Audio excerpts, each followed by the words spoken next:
Hey everyone, welcome back to the channel. I'm Killinger, and today we're going to build ourselves a leather axe sheath or mask, whatever you want to call it, for the Buckin Billy Ray wood bullet.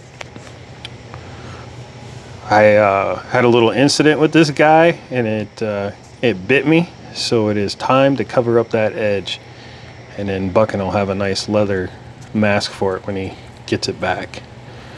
So we're going to start off with this pattern that I've made years ago. It fits many axes. It's adjustable by the snap setting, meaning you adjust to fit the axe by where you put the snap. But it fits a lot of different heads. I've had a lot of luck with it, used it on a lot of different axes. So here I am just tracing out the pattern. It's nice to have pre-made patterns. It makes this job quicker. And then I'll just freehand cut this out with a razor blade. I've gotten pretty good at this over the years. And once it's all glued up, I'll square everything up with the sander. But it looks pretty good there. Here I'm marking a 1/2 inch welt on the inside of the mask. And then I'm going to rough it up with this homemade tool I made.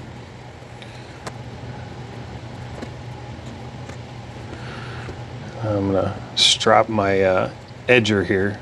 So what I'm doing is rounding over the edges on the hard to reach spots after the mask is all put together. And then this is just a edge conditioner. I think it's Tokenum or something like that. That helps slick the edges up, burnish the edges. That's a little wooden dowel burnisher, and it just shines the edges up, burns in the edges of the leather and seals them. And then I'm just finishing it off there with a canvas cloth that's got some what do they call that stuff? There I was doing off camera, I put my logo in it. Here I'm cutting a welt. This is a trick that I learned a while back for production work, is just cut your welt out of a thin strip of leather and then glue it in pieces, instead of taking a whole nother sheet of leather there and outlining the mask and then cutting out your axe head. You'll see after this glue dries, I'll just form it in place. I'm just using some contact cement weldmont. I can't think of the name of it. But you let it dry and then it sticks to itself, and the glue's really strong. You could almost go without a sheath or stitches with that glue. But the weld will protect the, yeah, here I am showing the edge all glued up and trimmed, and then here it is off camera, I sanded it. So everything is perfectly even now, or close to. Then I'm gonna go ahead and round over the edges.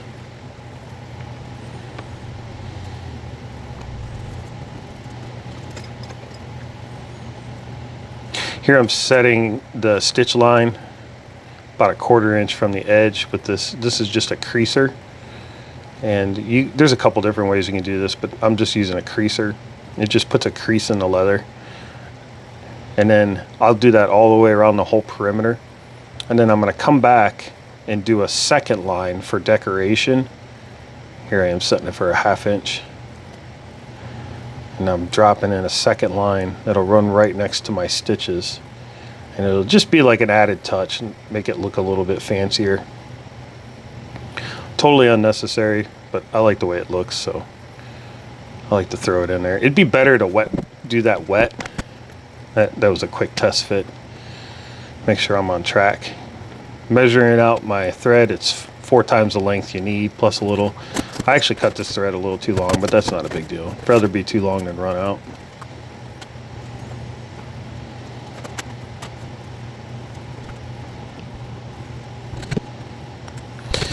So the trick with getting hand stitches even and tidy is pre-prick your leather with a pricking iron or a stitching iron about halfway through, and then flip it over and do the same thing on the other side. And then when you stitch it, you'll use an awl to break each hole all the way through. There I am making sure my holes are lining up with the awl. But I'll do the exact same thing when I'm stitching. You'll see in the next clip.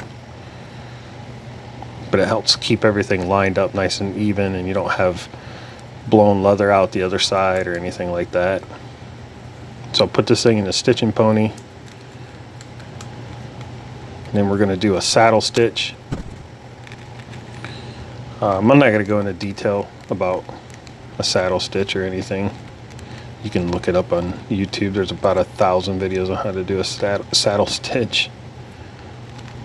But it's kind of a time-consuming thing, hand stitching any leather, but it looks way better than what a machine can do. A machine just leaves too many marks on the leather, and it's really not necessary unless you're doing high production work. I bought my leather sewing machine years ago when I was doing wholesale knife sheaths for SRO. I'm no longer doing that. I probably could sell that leather sewing machine. I really don't need it. I would prefer to just hand stitch this stuff because I do believe it really looks much cleaner. I went for the Skechers look on this sheath, that brown leather with that yellow thread. I thought it looked kind of cool. I was going to use green, but I thought yellow would be cooler. There you can see my logo that I stamped in it earlier. You can almost see those tooling lines too, the perimeter lines that I did with the creaser. Like I said, it would be better to do that wet, to case the leather and do it wet. So we just snip and burn the thread, and then now we're ready to, I pound the stitches down and take a bone folder and smooth everything out, and then hit it with a quick brush. And then now we're going to burnish the edges with that burnishing compound. And I take it over to the power burnisher off screen, and I bring it back, and I'll finish it off with the canvas cloth again. The leather is like an 8-9 ounce English bridle.